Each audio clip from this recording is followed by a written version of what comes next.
Assalamualaikum warahmatullahi wabarakatuh. Alhamdulillah, kita alhamdulillah pada pagi hari ini kita dapat berkumpul bersama dalam kegiatan diseminasi budaya positif di pendidikan Islam Masjid Zainuddin, dan dalam hari ini akan disampaikan oleh Ustazah Ainun Rashidah, Sarjana Pendidikan. Perlu kita ketahui bahwasannya budaya positif di sekolah sangatlah penting demi mengembangkan karakter peserta didik ataupun akhlak dari peserta didik itu sendiri dengan berbagai cara. Sebagai moderator saja akan kami persilahkan Ibu Kepala Sekolah untuk membuka kegiatan pada pagi hari ini. Pada Ustazah Hajah Siti Rufaya, Sarjana Agama, silakan.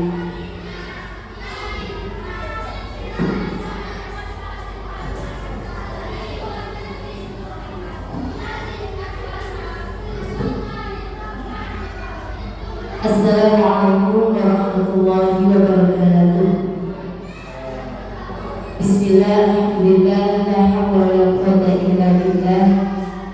Ustaz-ustazah SD Zainuddin yang sangat kami hormati, alhamdulillah pada kesempatan ini kita bisa berkumpul dalam rangka diseminasi budaya positif di lingkungan pendidikan SD Zainuddin dalam keadaan sehat walafiat. Mudah-mudahan kita semuanya bisa mendapatkan ilmu yang bermanfaat untuk SD Zainuddin ini dan bisa mengembangkan SD Zainuddin ini bisa menjadi lebih baik. Salawat dan salam mudah-mudahan kita terlibatkan kepada Rasulullah Muhammad SAW. Ustaz-ustazah yang sangat kami hormati, mari kita ikuti diseminasi budaya positif di lingkungan SD Zainuddin ini dengan seksama, dengan baik, agar apa? Dengan diseminasi ini budaya positif yang ada di SD Zainuddin ini bisa kita terapkan dalam semaksimal mungkin, sehingga kita bisa mencetak anak didik kita yang berkarakter dan tentunya yang sesuai dengan tuntunan syariat Islam. Ustaz-ustazah, mungkin itu yang dapat kita sampaikan dapat kami sampaikan.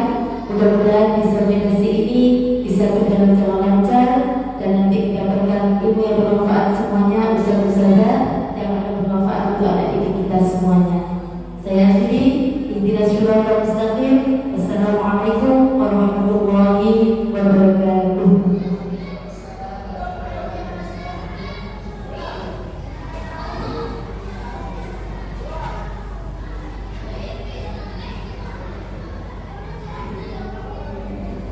Terima kasih kami sampaikan kepada Ustazah Hajah Siti Rufaya, Sarjana Agama. Untuk selanjutnya marilah kita ikuti dan kita simak bersama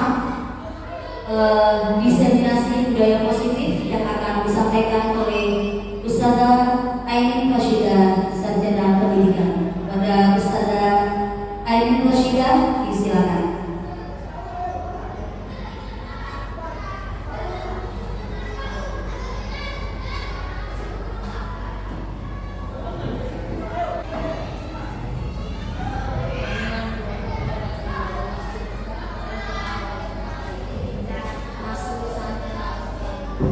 Bismillahirrahmanirrahim.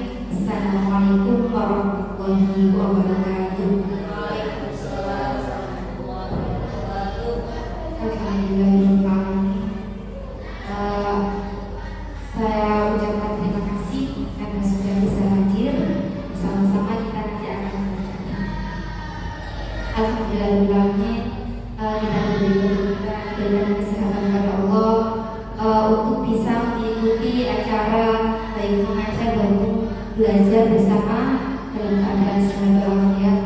Sallallahu alaihi mudah-mudahan tetap berjuangkan kepada Nabi besar Muhammad Sallallahu Alaihi Wasallam, yang mana atas perjuangan beliaulah kita ada di dunia ini dalam cahayanya dan keberkahan. Terima kasih.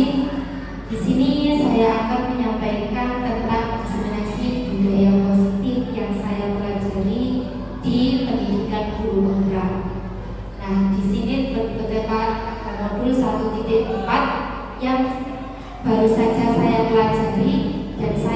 sampaikan di kelas Syariah.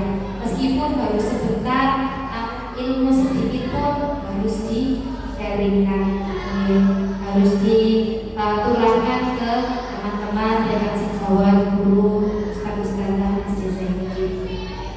Bukan berarti di sini saya sudah pintar, sudah menguasai, belum. Kita belajar bersama. Nah, untuk mengawali kegiatan ini saya coba untuk berpasangan, Ustazah Zumaro, kan Ustazah Nurul, Ustazah Ali, sama Ustazah Fit, Ustazah Fitri sama Ustazah Ibu.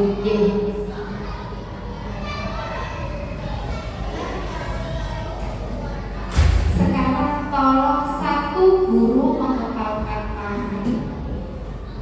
Teman sampingnya jangan mengepalkan tangan. Satu guru mengepalkan tangan. Bayangkan di genggaman jenengan ini ada sesuatu yang paling berharga. Pak, bayangkan kira-kira apa ya yang paling berharga dan bisa digenggam? Uang rapat berat. Teman sebelah pengen membuka. Coba. Nah,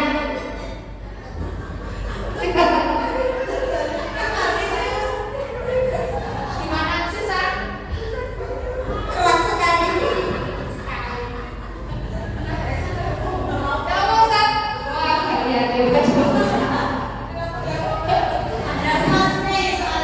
Cincin kenapa biasa berunggap? Nah, ini maksudnya apa sih? Ini maksudnya bahwa ketika kita punya keyakinan kita pegang erat, pidana, saya punya Tuhan saya yang harus saya pegang teguh. Berarti semua itu ternyata dikontrol siapa sih? Bukan teman. Apalagi temannya tadi ngomong buka sulit, karena dikontrol oleh diri sendiri. Seerat itu memegangnya karena ini keyakinan saya, hak saya, bahkan ini harta saya. Jangan punya keyakinan kalau dipengaruhi orang yuk, saya punya keyakinan kok. Apa hubungannya dengan ini? Nanti materinya lumayan. Jadi di sini kita akan membahas tentang budaya positif. Kalau yang namanya budaya ada tempat, termasuk lingkungan sekolah. Lingkungan yang aman dan nyaman berbasis disiplin positif di sekolah akan berdampak secara maksimal pada perkembangan dan pembentukan karakter peserta. Setuju nopo boleh? Setuju. Karena lingkungan itu sangat berpengaruh, baik lingkungan sekolah maupun rumah. Karena kita guru, berarti otoriter kawasan kita adalah sekolah. Kalau di rumah kita orang tua. Sekolah yang dijadikan di sini agar pendidik yang aktif, kemudian iklim sekolah aman, inklusif, dan merayakan kebinekaan, termasuk pembelajaran yang berpusat pada murid yang akan menghasilkan sekolah yang kita cita-citakan. Sini ada kepemimpinan untuk perbaikan tayang budaya. Hasilnya sekolah yang kita inginkan, murid yang memiliki kompetensi dan berkarakter. Apa hubungannya? Ini kita akan belajar sebanyak ini, tapi dikemas. Ini diambilkan dari satu modul buku tebal, saya rangkumkan seperti ini. Jadi yang kita akan pelajari budaya positif, transformasi pendidikan yang memiliki pikiran dari filosofi Ki Hajar Dewantara. Siapakah Ki Hajar Dewantara itu? Pak pendidikan yang berasal memang asli Indonesia. Kemudian apa nanti outputnya pendidikan yang menuntun dan manusia merdeka? Dari pemikiran filosofi Ki Hajar Dewantara ini mengharapkan nanti peserta didik menjadi manusia yang merdeka. Dalam artian dia punya kekokohan diri sendiri dan bisa menerima dari lain. Kemudian teori control choice theory ini memang dari luar negeri, William Glasser, yang nantinya memang nyambung dengan budaya positif di Indonesia kita. Nah, untuk lebih lanjutnya saya bukan yang materi slide lain, slide yang lain. Skip.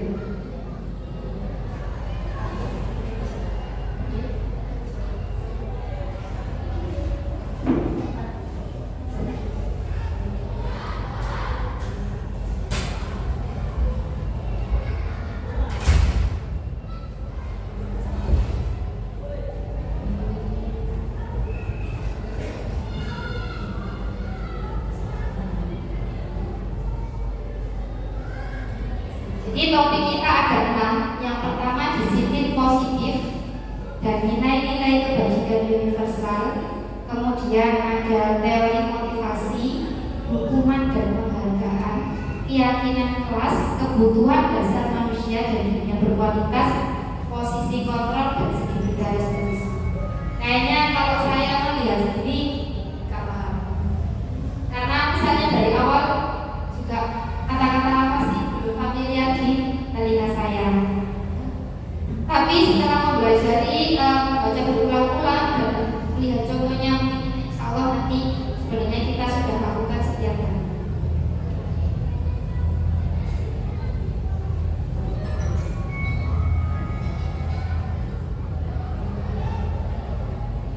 Disiplin positif dan nilai-nilai kebajikan universal. Biasanya kalau ada stimulus ada respon. Saya cubit sakit berarti nanti ada respon. Gimana? Aku sakit. Seperti itu. Begitu juga dengan budaya kita. Kalaupun kita melakukan kesalahan pasti ada rasa bersalah. Itu ada stimulus respon. Kemudian teori kontrol kita akan pelajari nanti. Bisakah kita mengontrol seseorang? Bisa boleh. Kira-kira bisa boleh. Dengan kepala tadi orangnya punya keyakinan kuat, bisa. Nah, kemungkinan bisa. Jadi ada pemahaman di sini seperti kita sebagai guru. Koyok-koyok kita itu bisa mengontrol murid. Murid turun ke aku. Sebenarnya bukan. Jadi kayak itu salah. Jadi kayak kita itu bisa kontrol murid, padahal sebenarnya tidak. Setiap orang hanya bisa dikontrol oleh orang itu sendiri. Aku mau ngapain itu bisa. Namun dalam lingkup kita guru dan murid, biasanya murid membiarkan dirinya dikontrol. Nah, itu yang terjadi. Bukan kita satunya kayak mengontrol murid, bukan. Tapi murid membiarkan dirinya dikontrol. Baru kita bisa memberikan masukan atau mengontrol anak-anak setiap hari. Aslinya jadi bukan kita yang berhasil mengontrol, tapi memang mereka membuka diri mau untuk dikontrol. Jadi makanya kita berhasil.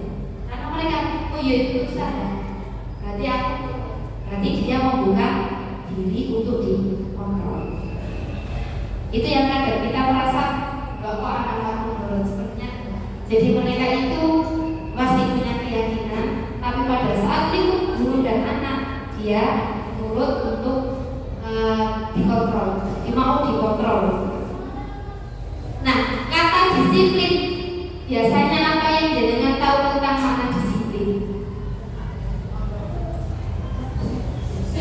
Waktu Kira-kira disiplin itu melakukan sesuatu sesuai dengan aturannya. Misalnya disiplin dalam berangkat sekolah tepat waktu, itu termasuk. Nah, itu sebenarnya kata ini disiplin sendiri itu artinya belajar. Nah, bukan berarti peraturan seret harus gini ya, tapi kita ambil dalamnya lagi, ternyata disiplin itu belajar. Yang awalnya memang tidak melakukan itu, jadi belajar untuk membenahi. Nah, di situ yang namanya disiplin. Nah, itu dari makna dari Sokrates sama Plato. Namun dalam budaya kita, makna kata disiplin telah berubah menjadi sesuatu yang dilakukan seseorang pada orang lain untuk mendapatkan kepatuhan. Ayo, disiplin masuk jam segini. Berarti kan pendapat kepatuhan menjaga di pintu, berangkat telat, berarti kan mendapat kepatuhan dari si anak. Kecenderungan umum adalah menghubungkan kata disiplin dengan ketidaknyamanan, bukan dengan apa yang kita hargai atau mencapai. Jadi kayak melakukan kata takut, anakku gak disiplin nanti, bukan memegang teguh keyakinan diri. Bukan keyakinan diri itu yang harus diikuti, tapi keyakinan diri yang bagus.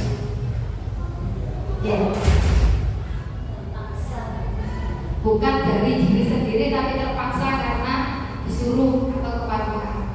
Nah, yang kedua, nilai-nilai kebajikan universal. Nilai-nilai kebajikan sifatnya manusia merupakan tujuan mulia yang ingin dicapai setiap individu. Kebajikan universal itu apa saja sih? Pokoknya sih apa? Pemaaf, berani, bertanggung jawab, dan hal-hal itu termasuk juga kebajikan universal. Contohnya termasuk dalam profil pelajar Pancasila. Ini sudah disiapkan nilai-nilai kebajikan universal yang ingin dicapai pendidikan Indonesia. Ada mendidik benar kritis, kebinekaan global, bergotong royong, kreatif, dan didasari dengan iman dan takwa serta akhlak mulia. Yang kedua, teori motivasi, hukuman, dan penghargaan juga ada di sini. Ini menarik. Kenapa? Saya sendiri setelah belajar ini rada unik. Hukum itu ya memberi penghargaan itu juga kadang bersalah. Kita coba lagi lihat di sini. Hukuman di sekolah dapat mendisiplinkan anak. Setuju nopo boten? Ada mungkin ada yang setuju. Oh, dengan hukuman dia bisa disiplin. Tapi ada caranya juga apa? Kemudian pemberian hukuman dengan hal positif seperti membaca atau membersihkan halaman sekolah dapat meningkatkan disiplin. Setuju nopo boten? Hukuman hal positif, membaca, membersihkan halaman sekolah. Nanti kita jawab. Ada lagi memberi penghargaan bisa meningkatkan motivasi belajar dan membuat anak merasa bersalah ketika memberi dampak lebih ringan dibanding hukum. Kita coba lagi, nanti kita tahu jawabannya atas pertanyaan. Jadi kalau sudah ada pemantik seperti ini, mulai berpikir. Teori motivasi perilaku manusia dibagi menjadi 3 contoh, namun nanti termasuk ke aspek yang mana. Pertama, ketika orang melakukan sesuatu, gak hanya melihat kita sendiri, kita cak nawai dewe nanti untuk menghindari ketidaknyamanan atau hukuman. Apa yang akan terjadi bila saya tidak melakukannya? Semisal, jawabannya aku baru bolos gak ngajar. Apa yang terjadi? Oh, di SP, berarti kan takut hukuman. Aku gak kerjakan PR, tapi wedi. Berarti melakukan itu ketika menghindari ketidaknyamanan atau hukuman. Pasti anak akan bilang, ketika saya tidak mengerjakan itu, aku oleh Allah. Oh, oleh Allah. Kalau aku mengerjakan itu oleh Allah, itu akan dia akan kayak hitung-hitungan. Nah, jadi anak itu hitung-hitungan. Nanti akan menjadi membawa ke dunia kehidupannya nanti. Jadi wong ada yang gitu. Kemudian untuk mendapatkan imbalan, nah juga dari orang lain atau institusi. Apa yang saya dapatkan kalau saya lulus? Apa saya dapat nilai yang bagus ketika ini? Nah, 2 model ini adalah motivasi eksternal. Berarti berasal dari luar dirinya, eksternal ya. Berarti kalau nggak ada iming-iming atau nggak takut hukuman, berarti nggak melakukan. Nah, itu nggak pengen. Kemudian untuk menghargai diri sendiri, ini motivasi yang selanjutnya. Saya akan menjadi orang yang seperti apa yang biasanya ini keluar dari diri sendiri. Tapi memang proses di usia anak SD untuk mengeluarkan ini susah. Oke, apalagi kelas bawah. Konkret. Jadi mungkin ada satu anak yang mungkin kata mamaku tuh gini ngolok teman itu nih kadang kayak itu juga yang bocor. Nah, terus harus diingatkan. Tapi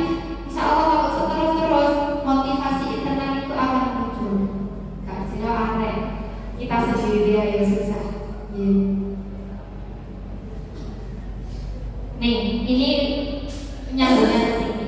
Kemudian ini ada kutipan yang penting tapi dari Imam Ghazali bahwa penghargaan berlaku sama dengan hukuman. Dalam arti meminta atau membujuk seseorang melakukan sesuatu untuk memenuhi. Jadi kayak penghargaan itu juga menghukum kita. Dalam artian gak semua penghargaan itu gak semua penghargaan itu baik. Pertama, dihukum oleh penghargaan. Pengaruh jangka pendek dan jangka panjang. Penghargaan itu menghukum ketika kita bisa menghargai itu merupakan kualitas. Halam oke iwalai. Nah, sesok biasa wae berarti itu menurunkan kualitas kinerja kita. Anak juga seperti itu bisa. Terus penghargaan ini mengurangi kesempatan. Jadi karena ada ukuran penghargaan, sekarang pas menengah sesuai ini, tapi dalam kita kerjakan 5 terus pokok betul mati dan dihayati. Pemahamannya nggak ada. Pokok PR kemarin penghargaan mematikan kreativitas. Berarti hanya aku pengen mencapai A sudah, padahal lebihnya kreativitasnya sebenarnya lebih tinggi.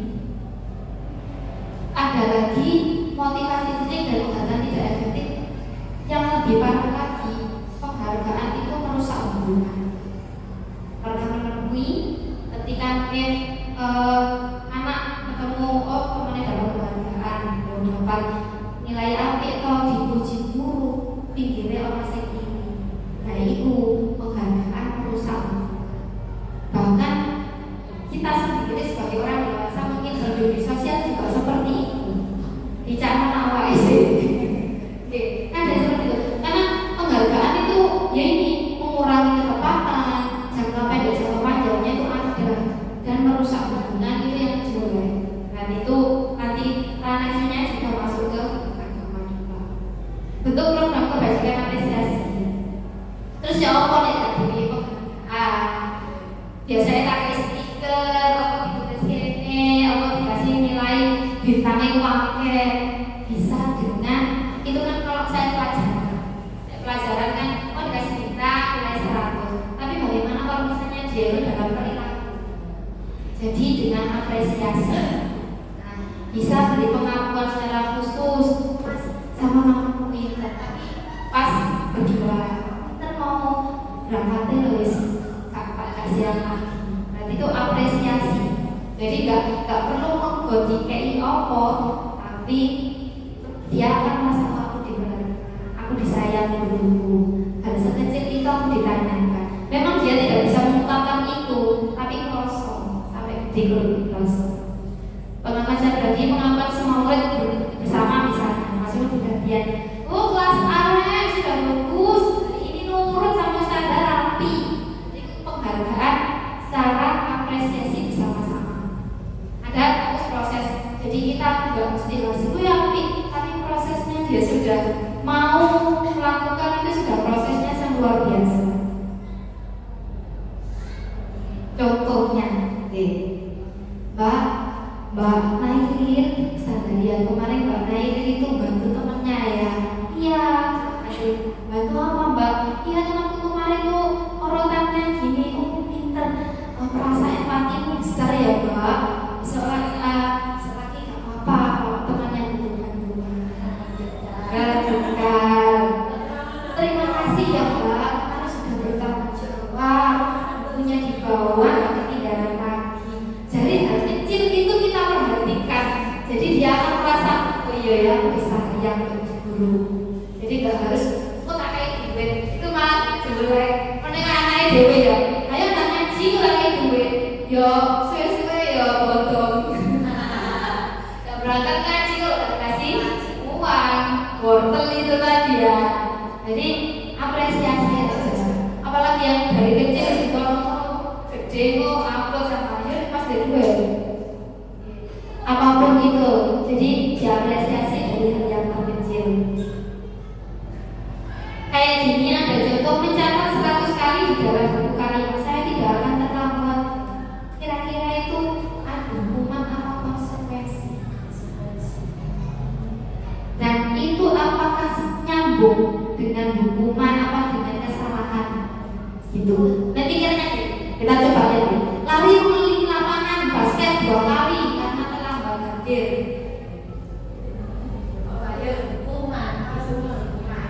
Jadi kalau dari 2 kasus ini kita bisa lihat hukuman dan konsekuensi itu bedanya apa. Murid diminta untuk push up 15 kali, menggantikan kertas tugas teman yang dicoret-coret. Kayak seperti ini konsekuensi. Jadi dia melakukan, dia berbalik langsung terus.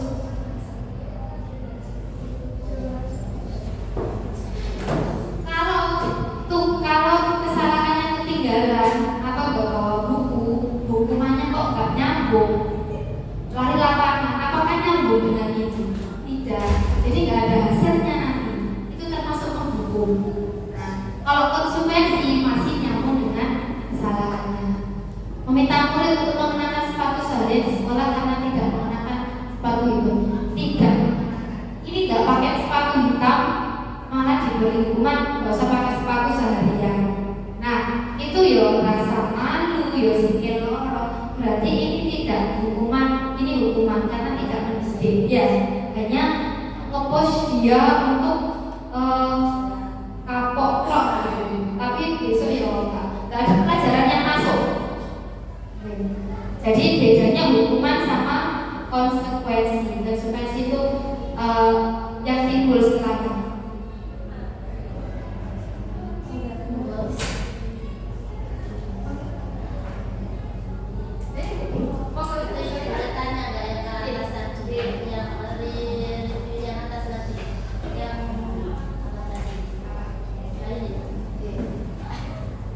Apresiasi ya, bukan kalau apresiasi secara khusus seperti wah kok pinter saya bahasa Inggrisnya padahal gak iso, itu beban. Ya itu beban, tapi karena bebannya Saya nggak salah ya, oh enggak? itulah beban. Terus kalau anak itu belum merasa Mangga. kita Saya nggak mau ya. apresiasi seperti itu, terus kalau itu kan istilah digogong, Tanda kali. semoni, ya seperti itu kan dewasa kan sudah merasa oh aku lupa bisa. Yang seperti itu tadi yang dijelaskan oleh Ustaz Nurul, terkadang kalau buat orang dewasa mungkin bisa masuk, tapi kalau sama anak kecil itu kadang anaknya belum paham apa maksudnya Ustaz ini mengujiku beneran atau mengujiku itu agar aku meningkatkan apa istilahnya belajar terus kayak kemampuanku atau gimana. Istilah yang Jawa dilundu kan seperti itu. Setingkat anak sekolah dasar mungkin masih belum paham jadinya dilulu. Semua kata-kata yang bagus itu jadinya pujian. Akhirnya dia justru merasa oh aku kata sudah pinter, aku sudah ini.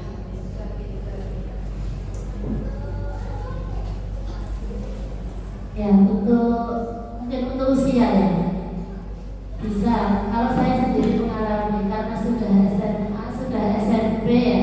Waktu itu dipuji, "Wah, ternyata pintar matematika." Padahal gak iso beras. Nah, dari situ juga akhirnya berpikir, "Oh, aku diharapkan pintar matematika, aku butuh belajar." Kalau mengencangkan ke anak SD ya tadi seperti saya sebut tadi, mungkin apa yang terserah gitu ya, nggak pakai yang ditinggikan bikin anak merasa puas. Takutnya anak itu sudah merasa puas. Biasanya kita memberi apresiasi terus ditambah. Oh, adik nilai itu misalnya bagus ya. Yo, iya bagus tak usia. Ini dikembangkan lagi ya. Kok tambah bagus? Kok tambah besar bisa nulis kaligrafi? Oh, jadi dia bisa berpikir, oh nih aku aku lanjutannya ada prospek ke depan. Cita-citaku ada semangat untuk maju. Saya sendiri juga pernah SMA dibilang karena mungkin suara banter Jawa bahasa Inggris kan. Oh ini pinter ini bahasa Inggris. Dari situ aku beban. Tapi malah ini cari buku bahasa Inggris tak keluar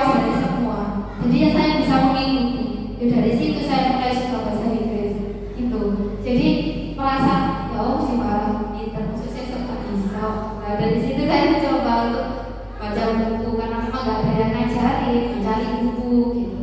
Nggak sabar kayak kalau teman-teman saya dari SMP favorit masuk SMA sih, saya dari swasta kok pesantren, bingung kan saya. Dari sini kita lanjut. Nah, jadi itu tadi dipuji tapi diarahkan ditambahi kata-kata dengan bahasa yang sederhana, bahasanya anak-anak.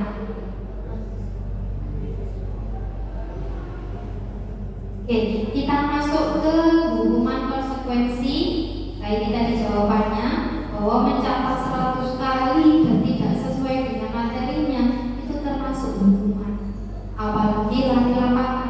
Beda kalau guru olahraga itu masih nyambung. Ayo ketinggalan lari, harus lari dulu karena buat pemanasan juga. Oke. Kalau masih nyambung itu masih bisa.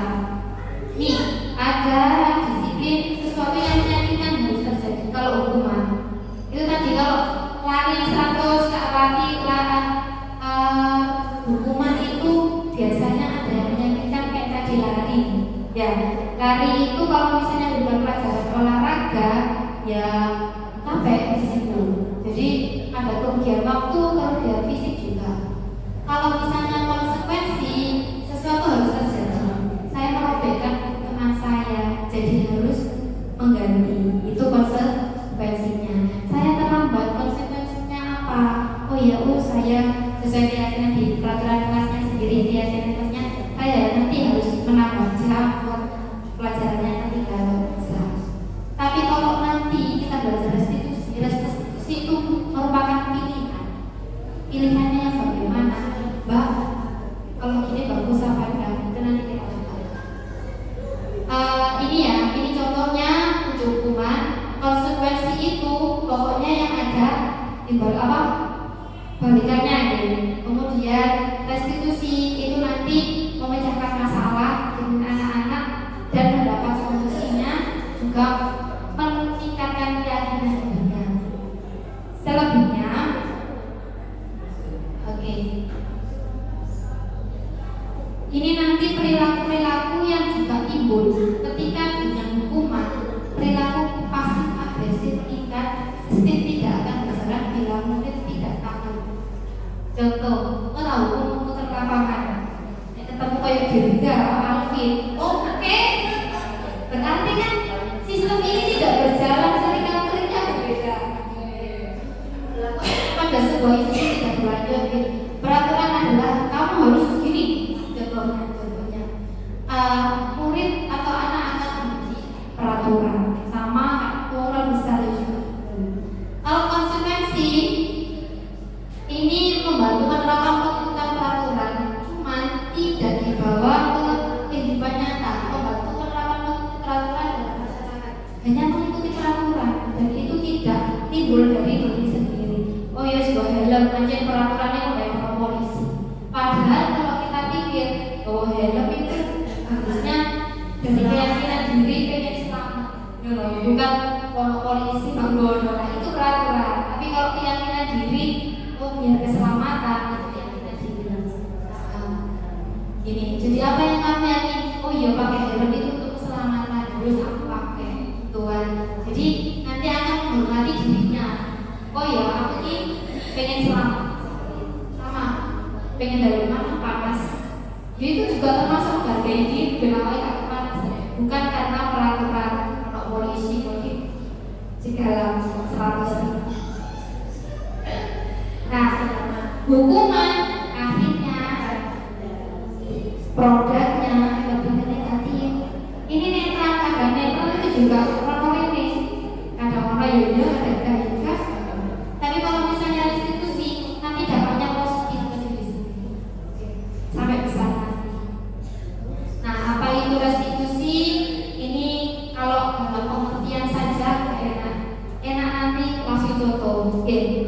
Kan ganti rugi pembayaran kembali ini kan berdasarkan kamus. Ini nanti restitusi menciptakan kondisi bagi murid untuk memperbaiki kesalahan mereka sehingga mereka dapat kembali ke kelompok mereka dengan karakter yang lebih kuat. Kadang memang susah ketika temannya sudah keren.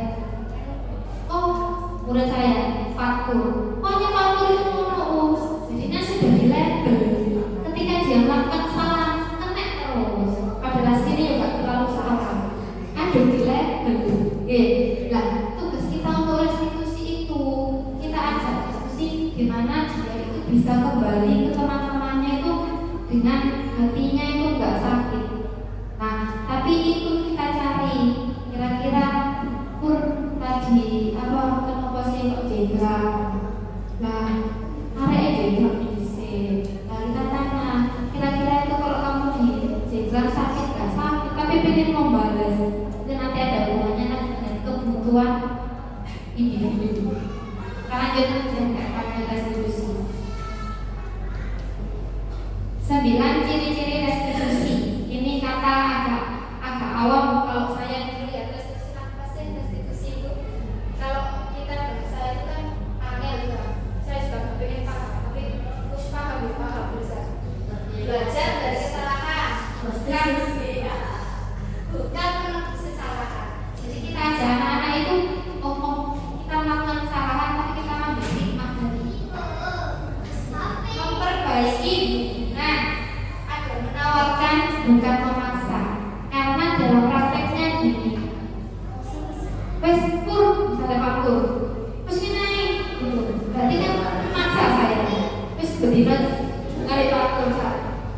Ya apa pur, nek tak jiwet loro, jiwet wong liya kan itu berarti ada penawaran. Dibaleni aku mboten, nanti menawarkan. Kalau misalnya pun kalau ini diganti, restitusi diri adalah cara terbaik menuntut untuk melihatnya dalam diri. Jadi kita ajak, yaitu nek kelas cilik yo dengan bahasa yang gampang, gak bisa kita. Ya aku milih apa, cuman kita paling nek dijibet loro ya ojo dijibet. Itu paling sederhana untuk anak. Tapi untuk anak tingkat tinggi kita bisa mengolah kata. Anak cilik ya cara bergampang.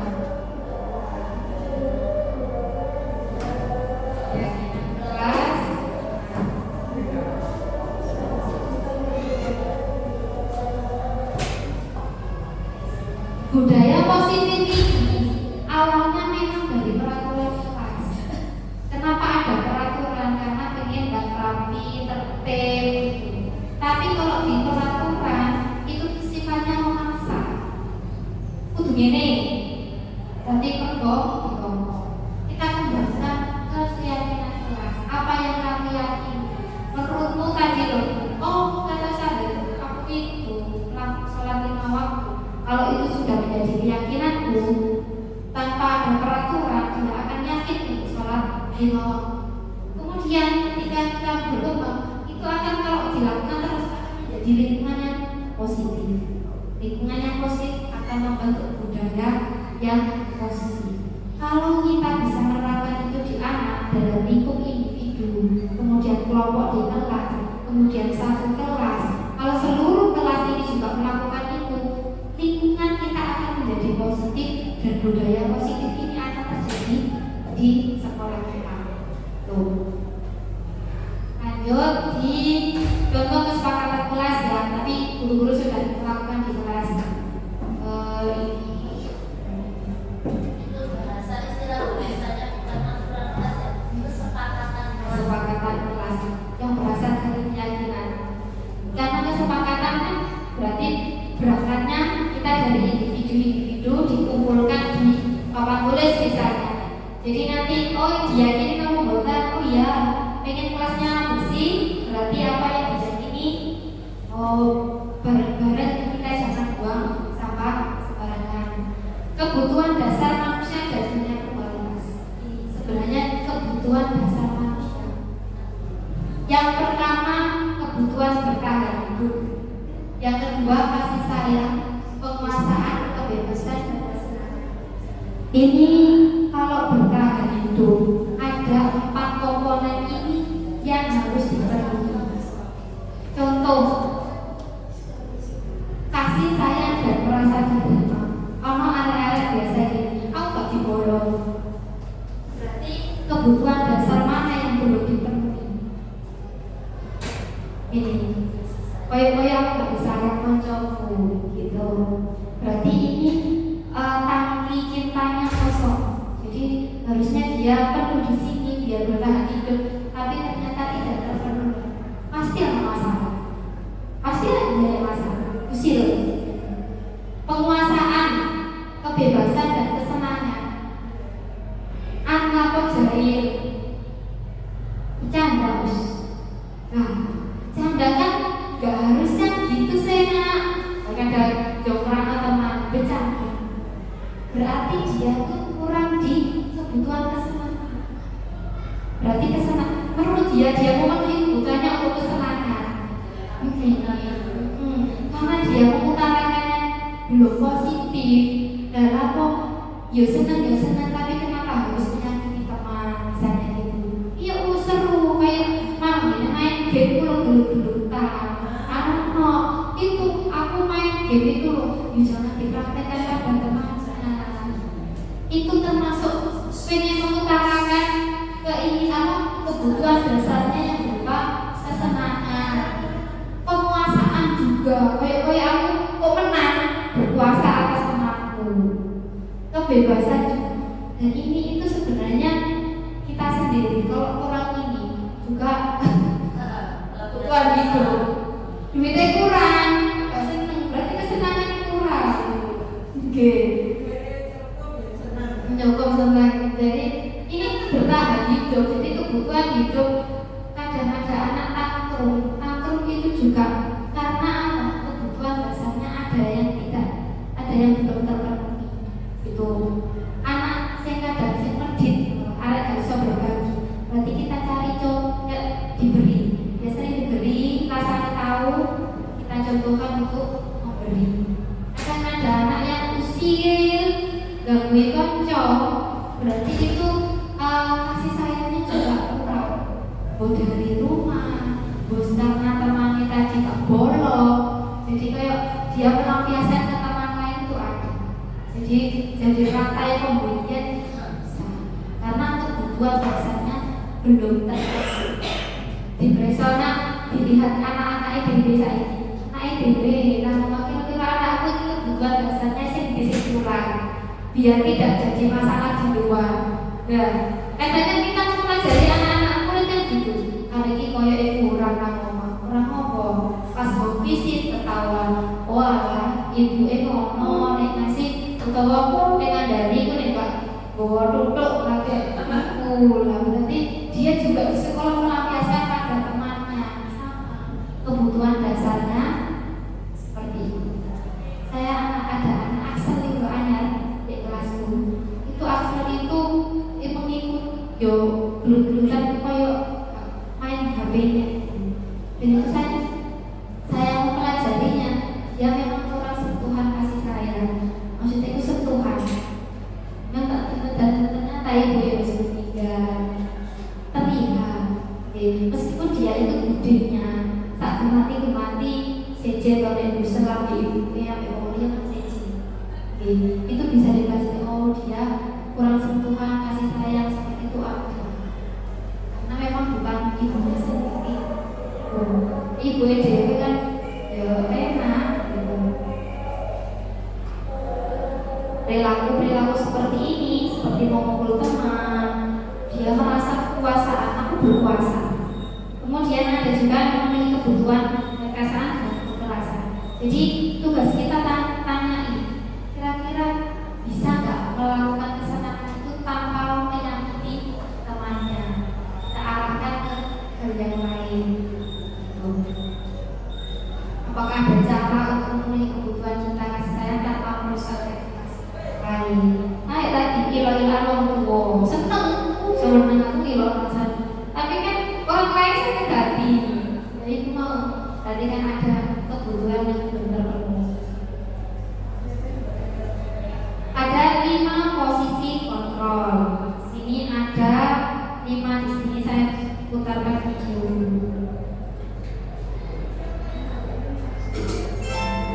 Posisi kita sebagai guru itu bagian yang mana? Coba kita ke sana.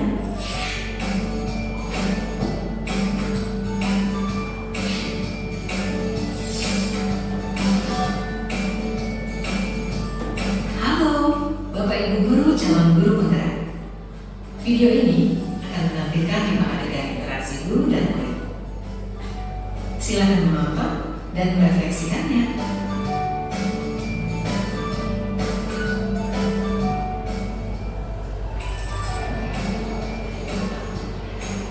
Bagi anak-anak, silakan PR yang kemarin diberikan diletakkan di meja. Anton, kamu sudah mengerjakan belum? Belum mengerjakan saya, Bu. Kamu selalu ya mengerjain PR. Sekarang kamu duduk di depan, lalu tulis. Saya berjanji tidak akan mengulangi lagi. Saya berjanji akan berusaha menjadi murid yang rajin belajar sampai pelajaran saya selesai.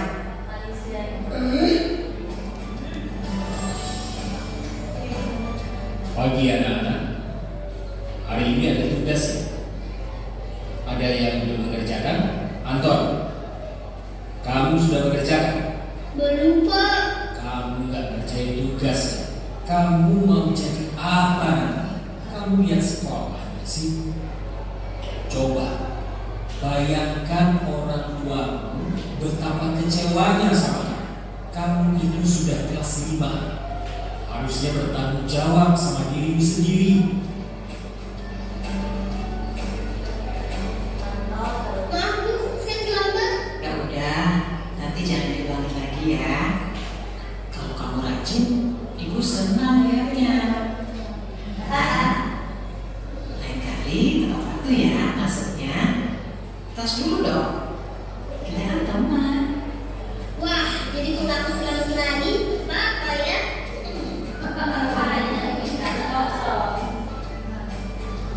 Kamu kok gak pakai baju olahraga? Bapak catat kamu sudah 3 kali loh gak ikut olahraga bulan ini. Iya, Pak. Sudah 3 kali berarti saya dapat sanksi, Pak.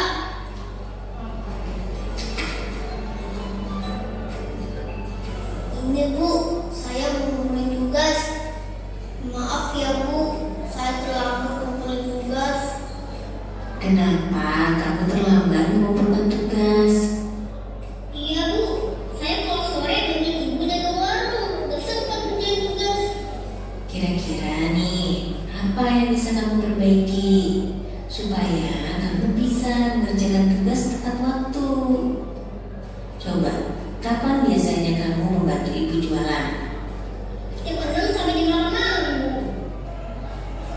Bagaimana kalau kamu membuat jadwal?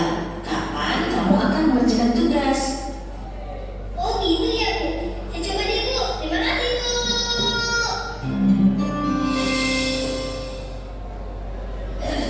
Dalam kelima contoh tadi, posisi dengan yang dimana? Nah, Monggo coba.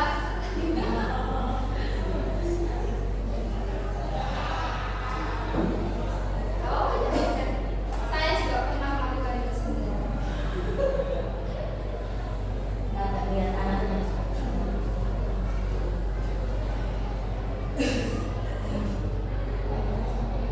Pak, tadi cerita itu tadi kira-kira yang menurut dengan itu udah Kayak itu sama ya, sama saya gitu.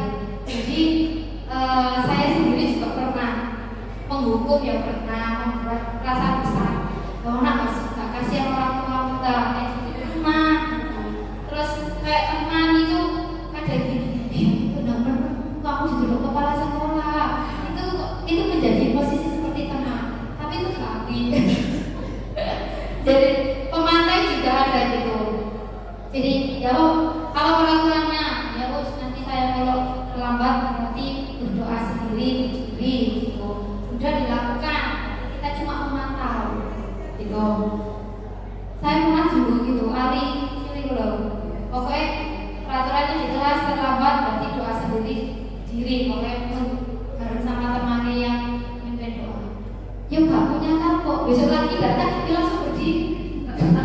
Tanggung jawab, konsekuensinya dilakukan, tapi ya gak waras-waras.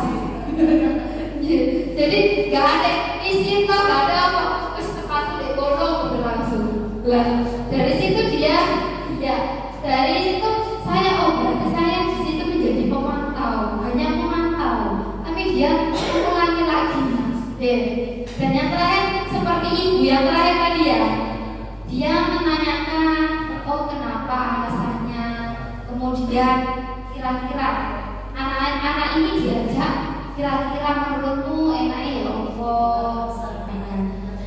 Kita beri solusi tapi kita tidak menekan. Jadi pelan-pelan, makanya di kelas bawah ya tidak kau dia untuk mereka. Gak harus yang persis kayak gini, gak paham.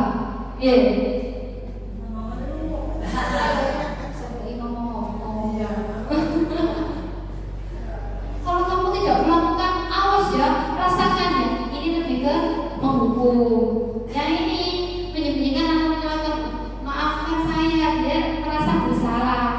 Gak kasihan sama ustazah. Ada orang makan mau sampai buka buku aku tidak tahu. Ternyata ya, kalau nggak belajar gini ya nggak tahu. Berarti kita mencoba dari sini sampai ke sana kan tambah api.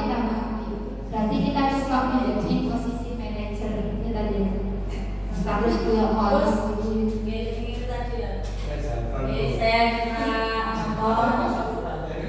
Saya bercerita sedikit tentang yang ibu-ibu guru yang tadi itu ya, di kelas 1 itu kan kalau awal masuk itu anak itu tidak tahan lapar ya.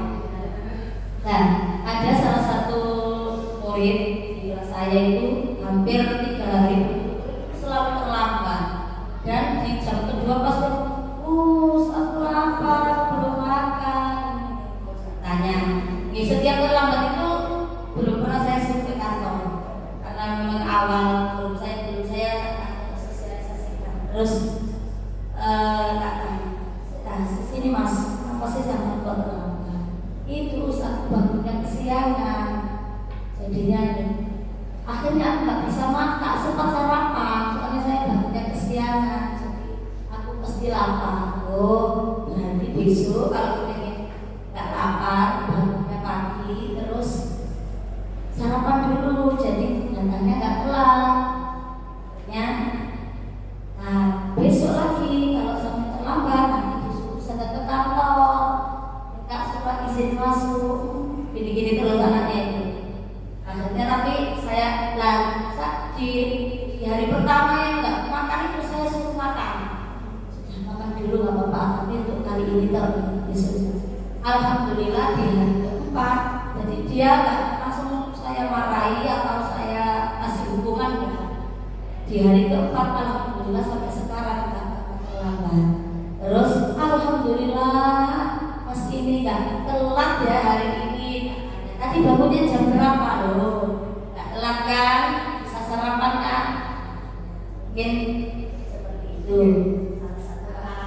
Ya, itu juga termasuk contoh restitusi. Jadi kita tanya penyebabnya apa sih? Karena setiap individu itu punya kebutuhan tadi, ya, kebutuhan dasar. Itu tadi kebutuhan hidup juga itu tadi makan ya. Nah, memang awal kita itu karena memang ini tidak dibuang, tapi seterusnya kita pakai juga. Itu termasuk juga berhasil ya. Anak ini tadi merasa tahu konsekuensi, tahu aku harus ngapain. Tapi yang dipakai ini aku tahu harus ngapain. Bangun lebih pagi, makan biar nanti di sekolah nggak kelaparan. Ya kita mencoba masalah. Untuk restitusi ini bagian-bagian kontrol diri, kontrol guru yang menjadi manajer. Bukan harus nurut kayak saya, tapi ya Allah kita ajak diskusi. Jadi dia akan tahu oh sih bagus itu sih ini. Tapi tetap jenenge aja. Terus nilai kalau peraturan dipantau yang dipikirkan adalah konstitusi agraria. Tapi kalau kita menanamkan nilai-nilai yang bagus, kemudian kita berposisi menjadi manajer, kita anak ini akan memperbaiki dari kesalahan. Ini makanya segitiga restitusi. Yang pertama adalah ini. Sisi yang pertama itu menstabilkan identitas. Kita tanya, kenapa sih mas? Dia akan cerita, oh gak apa-apa, Ustaz Bayu tahu. Kamu ayo hati terus diolok ayahku, yo aku jadi kamu yo sakit hati kok. Jadi kita menstabilkan kondisi dia. Jadi dia oh iya terus tak lihat saya mengambil kita lihat awalnya gue bu emosi stabilan itu menurun, emosinya itu menurun. Terus awalnya kayak kelendek.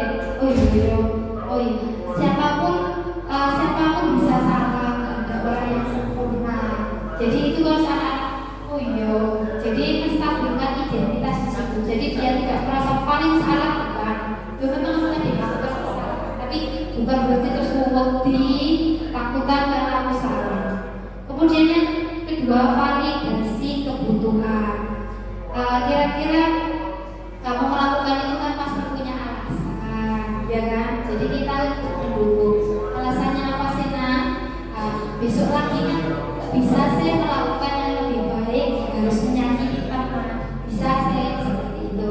Jadi kita akan membantu dia dengan segitiga restitusi. Yang awal tadi menstabilkan, gak apa-apa, namanya orang itu pasti ada salah. Yang kedua, kebutuhannya. Besok lagi ada yang bisa dilakukan tanpa menyakiti. Dan yang terakhir, kira-kira kalau dengan bahasa ini anak kecil tidak paham, ya kan? Apa yang kamu yakini? So pusing paham. Apa yang kamu yakini? Gak paham. Mas, kira-kira sing apik ya Allah.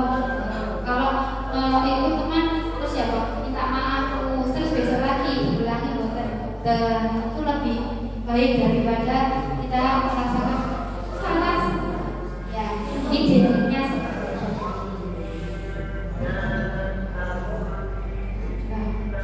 Jadi diperbaiki dengan segitiga restitusi. Terus biasanya ada miskonsepsi. Miskonsepsi itu gini. Apakah dengan restitusi itu selesai?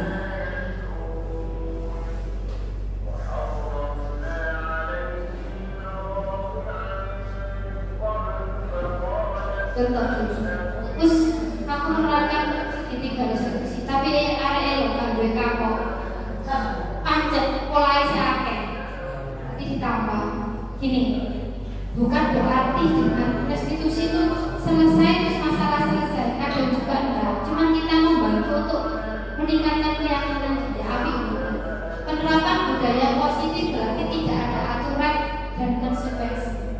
Jawabannya adalah maksudnya selalu ada aturan dan aturan. Itu pasti ada norma, peraturan di sekolah, dan dari setiap tindakan dilakukan oleh guru. Dalam penerapan budaya positif, guru melatih kesadaran murid melalui pemahaman. Kita nggak apa-apa tetap melakukan konsekuensi. Nggak mungkin kita lulus pergaulan RPR nggak apa-apa.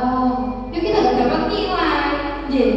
Jadi diikutkan ya. Tetap ada, cuman kita kembangkannya dari dirinya sendiri itu biar ada perubahan. Jadi nggak semena-mena, oh nggak apa-apa, oh kelasnya orang marah nggak apa-apa, bukan begitu. Tapi tetap aturan itu tetap ada. Keyakinan kelasnya itu yang selalu diingatkan. Jadi anak-anak biar terpantau dan terus-menerus dilakukan. Tetap ada tindak lanjut. Nah, jadi meskipun sudah ditempel keyakinan kelas, tetap kita akan mengingatkan. Ayo, berarti kalau teman tidak menghargai temannya, tidak menghargai diri sendiri juga. Lama-kelamaan kalau kita ingatkan, semoga anak-anak bisa. Banyak pengalaman itu ya di kelas. Saya sendiri juga sering menjadi pembuku. Saya sendiri juga sering menjadi teman. Ada juga dulu dilihat itu guru tetangga masuk kelasnya rame itu ya pernah. Jadi berapa tahun, 7 tahun mengajar di sini tuh ya pernah. Jadi ya tetap sekarang pun saya mencoba habis belajar ini kadang bisa ayo yang gerakan kayak itu bisa, tapi saya jadi pelan-pelan saya kadang memberi penghargaan seperti itu. Ketika penghargaan saya itu mengganti dengan apresiasi lagi, biar tidak penghargaan tidak menjadi putusnya silaturahmi. Kadang itu yang itu tadi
cukup banyak sekali yang kita dapat dari diseminasi apa tadi budaya positif yang sudah disampaikan oleh Ustazah Ainun Rosyidah. Dari sini apakah ada yang masih perlu ditanyakan? Apa sudah cukup jelas? Semakin tahu Ya. semakin menarik diri apa ya bisa Oke. semakin tahu ilmunya nggak bisa los gitu. Iya. Nah, ternyata dengan seperti ini ternyata banyak yang belum kita tahu. Nah, itulah kehebatan belajar terus menerus. Semakin kita belajar semakin banyak yang belum kita tahu ternyata ya. Nah, dari sini saya pribadi banyak yang saya pelajari, banyak yang saya peroleh, mulai dari apa namanya tadi antara perbedaan hukuman, konsekuensi dan restitusi. Jangan sampai salah dengan prostitusi. Ya, mewakili semua ustaz-ustaz dari sini, kami ucapkan terima kasih banyak kepada Ustazah Ainun Rosyidah yang sudah berbagi ilmu. Mudah-mudahan bermanfaat bagi kita semua. Semangat untuk guru-guru kita semua. Terima kasih. Wassalamualaikum warahmatullahi wabarakatuh.